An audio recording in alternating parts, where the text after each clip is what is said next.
review of Resident Evil 5. In Resident Evil 5, you play as Chris Redfield, who you might remember from the original Resident Evil.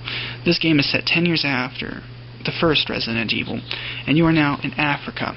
You are a BSAA operative. You are basically tracking down anyone who's using biological weapons, biological terror. And someone has been using another virus, which is the same strain that was seen in Resident Evil 4, except that's in Africa. The storyline, sometimes is complex and simple all at the same time, but it is such an exciting story with such fantastic cutscenes and some of the best voice acting in a game like this. The voice acting is truly fantastic. All the voice actors did such an incredible job, and this has some of the best voice acting I've seen in a while. The gameplay works very well. Of course, nothing really much has changed since Resident Evil 5, with the exception of the inclusion of Sheva. She's your AI partner, and she follows you throughout the game. Now, she also does make the game slightly easier and less scary, as you always have a partner and you always have backup. Basically, if you get injured and are in a dying state just before you die, she'll come over and heal you basically back up. So as long as she's or you are alive, you basically two are kind of not really indestructible, but you've got a much better chance than you did in RE4.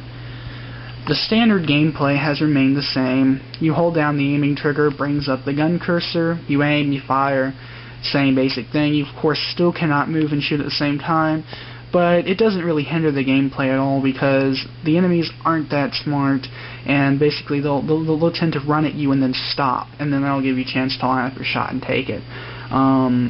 You can also run a lot faster than these enemies, so you can shoot them, run back, and you sort of run around circles. So, you know, it doesn't make the game impossible to play at all. It's actually a very accessible game and much easier than Resident Evil 4 was.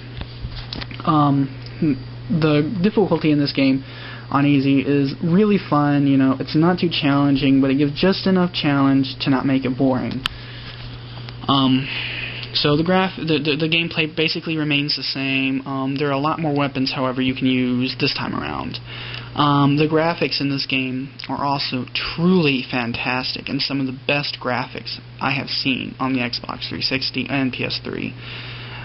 The in-game graphics look simply spectacular, and this game will hold up for years to come. The real-time cutscenes, everything just looks fantastic.